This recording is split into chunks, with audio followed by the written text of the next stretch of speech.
பொதுக்கூட்டம் என்ற பெயரில் தமிழகத்தின் பல்வேறு பகுதிகளில் தனது நையாண்டி நாடகங்களை நடத்தி வரும் தேமுதிக தலைவர் விஜயகாந்த் இதே பாணியில் நெல்லை மாவட்டம் ஆலங்குடியில் நடைபெற்ற கூட்டத்திலும் பொதுமக்கள் அனைவருமே டம்மி என பேசி கூட்டத்தினரை முகம் சுளிக்க வைத்த சம்பவம் அரங்கேறியுள்ளது. கட்சியினரையும் பொதுமக்களையும் சந்திப்பதாக கூறிக்கொண்டு ஆங்காங்கே பொதுக்கூட்டங்களில் பங்கேற்கும் விஜயகாந்த் தான் என்ன பேசுகிறோம் என்பது கூட தெரியாமல் உளறுவதும் தனது கட்சியினரையே கோபத்துடன் அடிக்க பாய்வதுமான நிகழ்வுகள் தொடர்ந்து நடைபெற்ற வண்ணம் உள்ளன.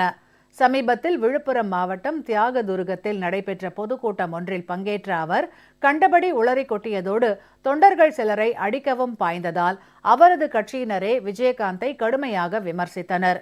இதேபோல் நெல்லை மாவட்டம் ஆலங்குளத்தில் நேற்றிரவு நடைபெற்ற கூட்டத்தில் பங்கேற்று பேசிய விஜயகாந்த் தனக்கே உரித்தான பாணியில் திடீரென பொதுமக்களை பார்த்து மிரட்டல் விடுத்தார்.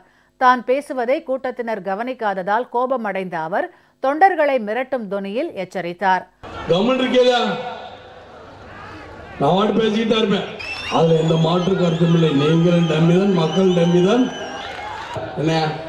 ஒரு கட்டத்தில் கூட்டத்தில் பங்கேற்ற பொதுமக்கள் அனைவரும் டம்மி என அவர் பேசியதால் அனைவரும் அதிர்ச்சி அடைந்தனர்.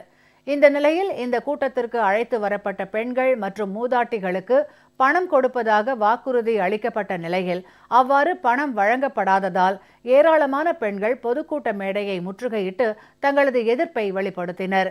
அப்போது அங்கு தள்ளுமுள்ளு ஏற்பட்டதால் பரபரப்பான சூழல் உருவானது.